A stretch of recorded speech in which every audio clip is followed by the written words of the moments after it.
提起印度军队啊，广大军民们总是能想到很多刻板印象，比如说印度那狗见了都摇头的伙食，还有不掉链子才算奇怪的国产装备，当然还有已经不满足于一次摔一架，开始一次摔两架的战斗机。不过今天咱们要说的呀是摩托，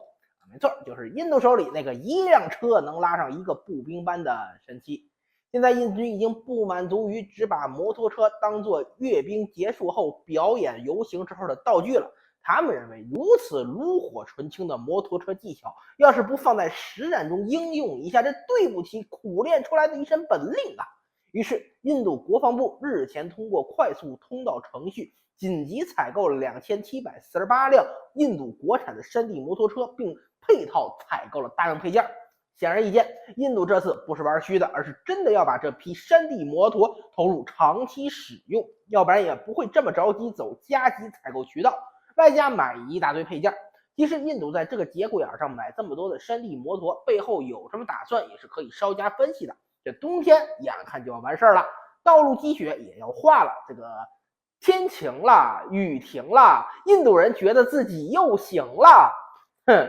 而过去几年间，在高原边境上和我军对垒的印军，每逢冬末开春时节都要干的事情，就是来中国找事儿啊！只要春天一到啊，冬天里被大雪封山、啃冰坨子整得够呛的印度人，就会立刻生机焕发，继续往边境调动部队。过去几年，印度人为了能更加方便，大量的给高原边境增派部队，那真的是没少下功夫啊！又是开山修路，又是挖掘隧道。不过嘛，以印度人一向不怎么靠谱的工程能力和基建水平来看，这平地修路都修不好，你指望高原能修出足够军用标准的高强度道路，那简直就是逼张飞绣花，它难为人呐！所以印度过去几年口号喊的是震天响，开工项目也没少做，不过实际建成的公路和隧道仍旧无法满足印军需求，指望自家基建，那真的是不知道得等到猴年马月。等不下去的印度人开始自行解决，包括但不限于使用一些非常奇葩、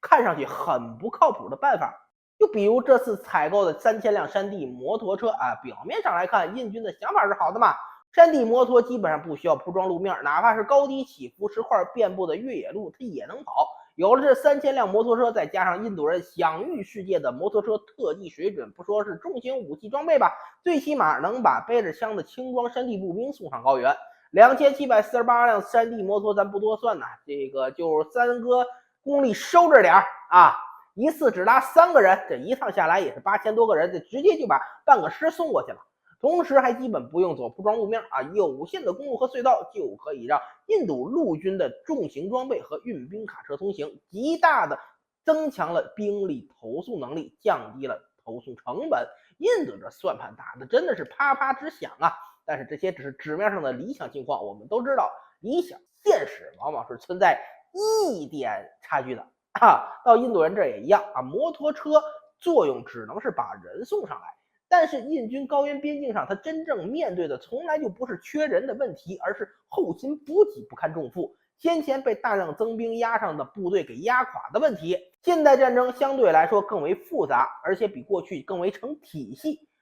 导致一支相对合格、具备真正可靠战力的部队，其后勤需求是要翻倍提高的。过去打仗，一个兵扛一条枪，带俩手榴弹，有口饭吃，有口水喝，那就够了。现代战争不同，你不仅要保证士兵吃饱喝足、弹药不缺，还要保证各种技术装备的供应，火箭筒、单兵导弹、支援火力用的迫击炮、重机枪，这些是印度摩托车能成批带上高原的吗？显然是不可能啊。除此之外，这么多兵力送到高原上，不知道印度人想没想过配套的基础设施以及后勤物资要怎么办啊？前面本虎说了，印度后勤补给线目前的状态本来就是快被先前不顾现实的大肆增兵给压垮，现在旧问题没解决，印度又增兵一堆，送一大堆要吃饭喝水、穿衣住房的大活人上来。如果说印军的后勤补给线本身就已经四处漏风的话，那么印度这次用摩托车增兵的举动，无疑是给自家濒临崩溃的后勤线火上浇油。长久以来，印军就一直有个很不好的习惯，干什么事情都只追求面子工程和纸面数字的好看，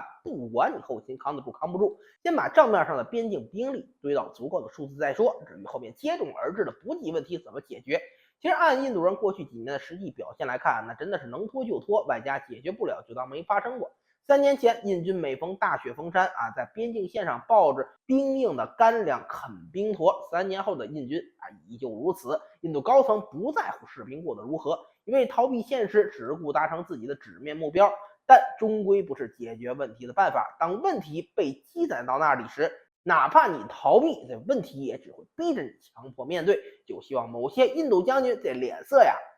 不要太难看啊。